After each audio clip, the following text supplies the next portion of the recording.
अस्सलाम वालेकुम व्यूअर्स, मेरा नाम अली है और आज हम डिस्कस करेंगे पोर्टुगीज़ गोल्डन वीज़ा, जिसे D9 वीज़ा भी कहते हैं। पोर्टुगीज़ D9 वीज़ा जो है, इसके अंदर बेसिकली आपने इन्वेस्टमेंट करनी होती है रियल एस्टेट प्रॉपर्टी में, और उसके अगेंस्ट पुर्तगाल आपको एक TRC कार्ड इशू करता है 2 साल के लिए। उसके बाद वो फिर रिन्यू होता है 2 साल के लिए, टोटल 4 साल हो गए। थर्ड टाइम वो फिर रिन्यू होगा और उसके बाद आप अप्लाई कर सकते हैं PR या आप पासपोर्ट के लिए। अगर हम बात करते हैं गोल्डन वीज़ा प्रोग्राम के बारे में, तो golden visa program basically non यूरोपीय यूनियन सिटीजन्स के लिए है। इसमें जो सबसे अट्रैक्टिव बात वो ये है कि इसमें आपको पुर्तगाल के अंदर रहने की रिस्ट्रिक्शन नहीं है। पहले साल आपने 7 दिन रहना है, उसके बाद हर 2 सालों में आपने 14 दिन रहना है। ये 14 दिन आप एक दफ़ा में भी रह सकते हैं और मुख्तलिफ पार्ट्स में भी, यानी एक हफ़्ता एक दफ़ा रह लिया, फिर एक हफ़्ता रह लिया, लेकिन ये मिनिमम ड्यूरेशन है जो आपने गुजारनी है। इसके अलावा आप पे कोई रिस्ट्रिक्शन नहीं है। जब आपको D9 के तहत गोल्डन वीज़ा मिल जाएगा, उसके बाद आपको पुर्तगाल में टेम्परेरी रेजिडेंस और उसमें जो बेनिफिट्स हैं वो आपको जो है मिलते हैं। इसमें फ्री मेडिकल है, आपका फ्री एजुकेशन है। इसके अलावा वोकेशनल ट्रेनिंग की कोई इंस्टीट्यूट में भी एडमिशन ले सकते हैं, और इसके अलावा जो पोर्टुगीज़ बाकी जो सिटीजन हैं उन्हें जो बेनिफिट हासिल है वो है। आप इसमें जॉब भी कर सकते हैं और अपना बिजनेस भी रन कर सकते हैं, किसी किस्म की आप पे रिस्ट्रिक्शन नहीं है। अगर हम बात करते हैं गोल्डन वीज़ा के अंदर इन्वेस्टमेंट की, तो इसमें 2 कैटेगरीज डिफाइन की गई हैं। एक कैटेगरी है जो 5 लाख यूरो की इन्वेस्टमेंट की बात करती है। अगर आपने पुर्तगाल के जो मेन एरियाज़ हैं जिनमें पोर्टो और लिस्बन है, आपने अगर यहाँ पे इन्वेस्टमेंट करनी है तो आप कमर्शियल प्रॉपर्टी में इन्वेस्टमेंट करेंगे और 5 लाख यूरो की ही करेंगे। दूसरी ऑप्शन ये है कि आप 3.5 लाख यूरो की इन्वेस्टमेंट करें और आप इन 2 शहरों के अलावा कहीं भी आप कमर्शियल या रेजिडेंशियल प्रॉपर्टी ले सकते हैं।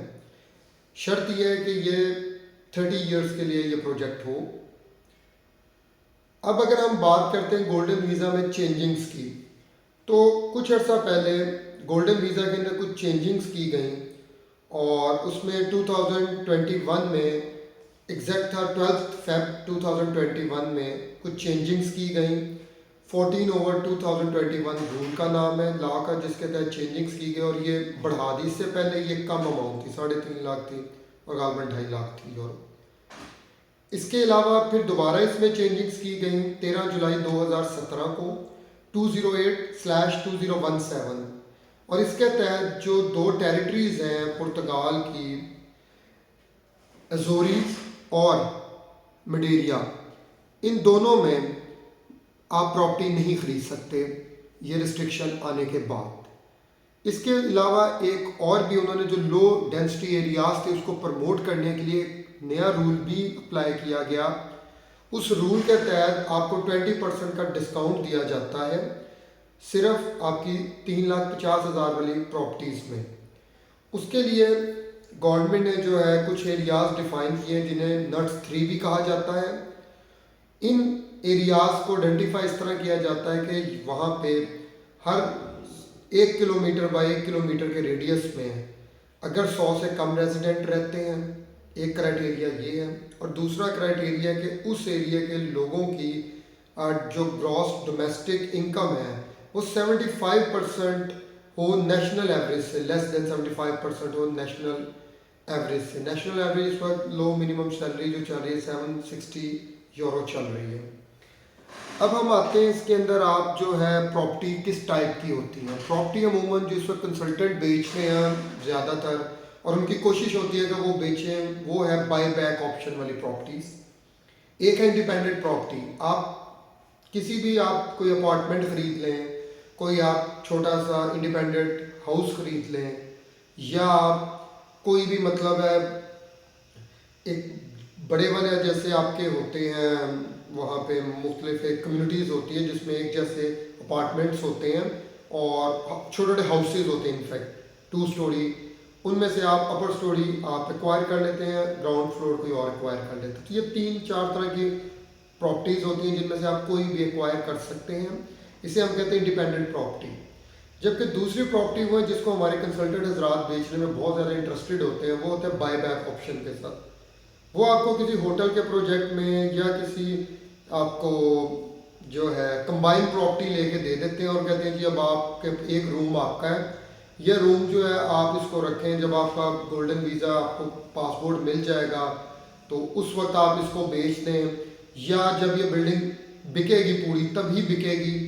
या ये ऑप्शन है, इसमें वो आपको इंसेंटिव ये दिखाते हैं कि जी आप इसको रेंट आउट कर दें और वो खुद से इसको करके मैनेज सारा कुछ, और आपको 2 से 3% तक की ना एनुअल यील्ड जो है वो देते हैं।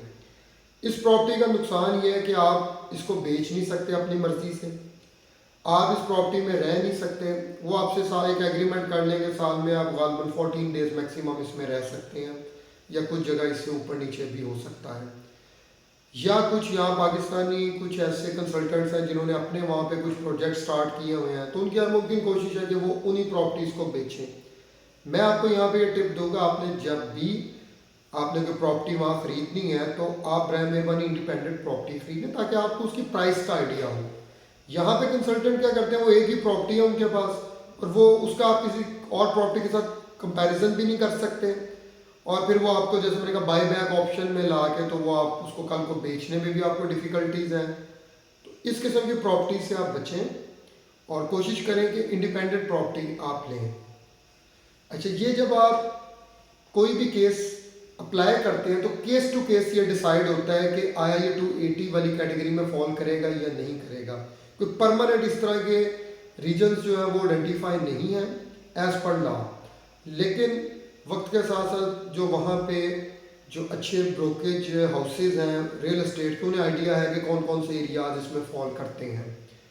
अच्छा, अगर हम बात करते हैं कि जब आप एक प्रॉपर्टी खरीद लेते हैं वो 280,000 की है फॉर एग्जांपल, 280 वाले में आपके 2 कंपोनेंट होंगे। एक कंपोनेंट है उस बिल्डिंग की प्राइस का और दूसरा कंपोनेंट है उसकी रेनोवेशन कॉस्ट का। तो ये दोनों कॉस्ट मिल के 280 बननी चाहिए। इससे ज़्यादा भी हो तो उन्हें एतराज़ नहीं, लेकिन मिनिमम 280 हो। अगर 280 से लेस है तो फिर आप गोल्डन वीज़ा के अंदर ये फॉल नहीं करेगी और आपको TRC कार्ड नहीं मिलेगा। अगर हम बात करते हैं कि जी एक प्रॉपर्टी तो आपने ख़रीद ली, जैसे आप पाकिस्तान, इंडिया या किसी भी मुल्क में कोई प्रॉपर्टी ख़रीदते हैं तो यू हैव टू पे सम एडिशनल टैक्सेस, आपको उसकी ड्यूटीज़ वगैरह। इसी तरह पुर्तगाल में भी ड्यूटीज़ वगैरह और टैक्सेस हैं, आपसे मैं वो शेयर करता हूँ वो क्या है। जब आपने कोई प्रॉपर्टी ख़रीदनी है तो sales and purchase public deed बनती है, जिसे नोटरी फ़ी भी कहा जाता है। 1500 यूरो अप्रॉक्सीमेटली इसकी फ़ीस है, प्लस इसके ऊपर वैट है। VAT is 23%।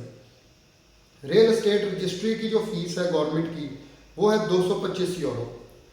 Real estate transfer tax एक है, ये IMT भी इसको कहा जाता है। IMT वेरी करता है 1% से 6.5% के दरमियान। अब 1% से 6.5% जो है ये रियल एस्टेट की प्राइस, वैल्यू और किस रीजन में है, ये सारी चीज़ों के ऊपर ये बेस करता है कि आपका जो है वो किस रीजन में, अगर वहाँ 1% है तो फिर आप 1% देंगे, अगर आपकी वैल्यू जो है वो हाई है और वो उस रीजन में तो फिर 6.5% तक मैक्सिमम आपकी लिमिट है। इसके बाद डिपेंड करता है स्टैंप ड्यूटी जो आ जाती है। नेक्स्ट स्टैंप ड्यूटी जो है 0.8% है of the real estate price और वैल्यू। अगर हम बात करते हैं गोल्डन वीज़ा की रिक्वायरमेंट की, तो गोल्डन वीज़ा जब आपने अप्लाई करना है तो इसकी एप्लीकेशन फाइल करने से पहले आपने क्या करनी है चीज़ें, उसमें क्या आपने एक हेल्थ इंश्योरेंस जो है ना अपनी, वो आपने लेनी है जो पोर्टुगीज़ टेरिटरी के लिए हो, अगर आप पुर्तगाल में रहना चाहते हैं या रहते हैं। दूसरी ऑप्शन ये है कि आपका जो रिकॉर्ड चेक किया जाएगा, क्रिमिनल रिकॉर्ड पुर्तगाल के अंदर, कि आप उनकी लॉ इन्फोर्समेंट एजेंसीज को किसी क्रिमिनल एक्टिविटी में तो आप इन्वॉल्व नहीं हैं। तीसरा जो है उसमें वो आपका चेक करेंगे कि आप कोई डिफ़ॉल्ट तो नहीं आपने किया हुआ पोर्टुगीज़ सोशल सिक्योरिटी कंट्रीब्यूशन या टैक्सेस की पेमेंट्स में। इन तमाम चीज़ों के अलावा आपको जो चीज़ें चाहिए, ये चेकलिस्ट थी, इसके अलावा जो चीज़ें चाहिए वो आपको निफ चाहिए।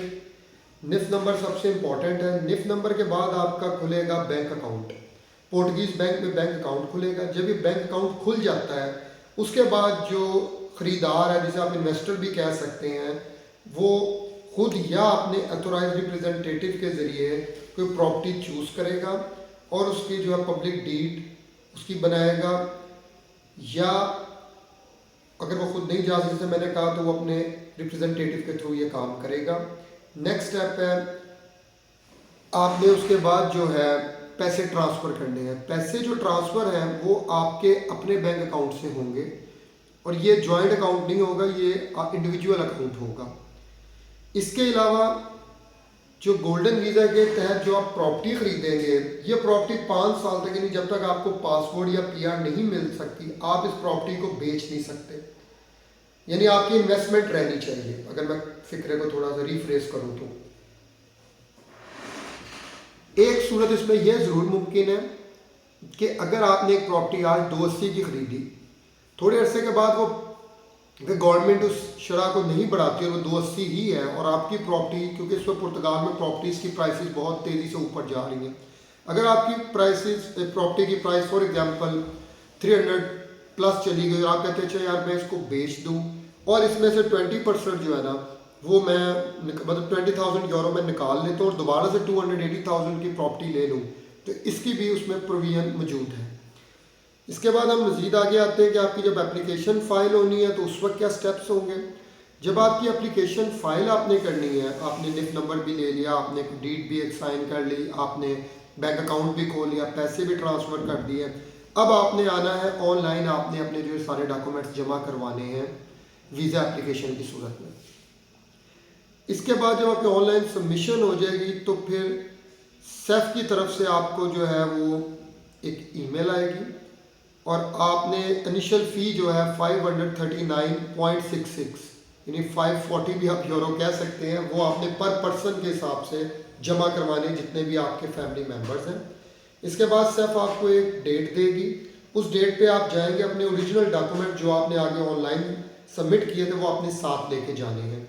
उसके बाद आपको सिर्फ की तरफ से एक ईमेल रिसीव होगी कि जी आपका केस जो है वो हो गया है, और अब आप 5,391.56 यूरो, मोटे लफ्ज़ों में आप ये कह लें 5,392 यूरो आपने पर पर्सन आपने जमा करवाने हैं। आप ये जमा करवाएंगे तो आपको जो है वीज़ा मिल जाएगा।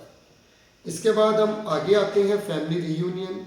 इसमें फिर आप अपने फैमिलीज़ के मेंबर्स को भी ले जा सकते हैं, आपकी जो इमीडिएट फैमिली है जिसमें आपकी स्पाउस है, किड्स हैं, इवन आपके जो अदर डिपेंडेंट हैं, जो आपके पेरेंट्स हैं, if they are more than 65 year age, 65 साल से ज़्यादा उम्र के, तो आप उनको भी ले जा सकते हैं। जो फैमिली मेम्बर आपके साथ जाएंगे, जो डिपेंडेंट है, आपके पेरेंट्स वगैरह, 5 साल के बाद उन्हें भी सिटीजनशिप मिल जाएगी। इसके बाद हम बात करते हैं कि आपने इसमें जो था रिन्यूअल की, कि हमने जब इसको रिन्यू करवाना है तो उस वक्त क्या होगा।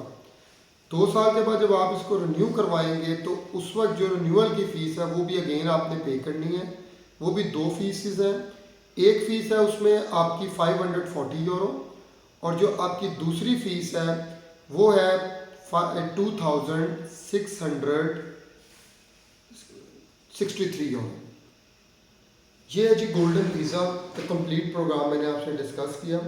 इसके अंदर आपको स्टिल कोई कन्फ्यूजन हो, you can send me a message, आप इसमें कमेंट बॉक्स में मुझे लिखें, मेरा नंबर मौजूद है, आप इससे रब्ता करें। इंशाल्लाह I will try my best कि आपकी क्यूरीज जो भी उन्हें एज सुन एज पॉसिबल उसका मैं रिप्लाई करूँ। अपना ख्याल रखिएगा। Thank you. अस्सलाम वालेकुम।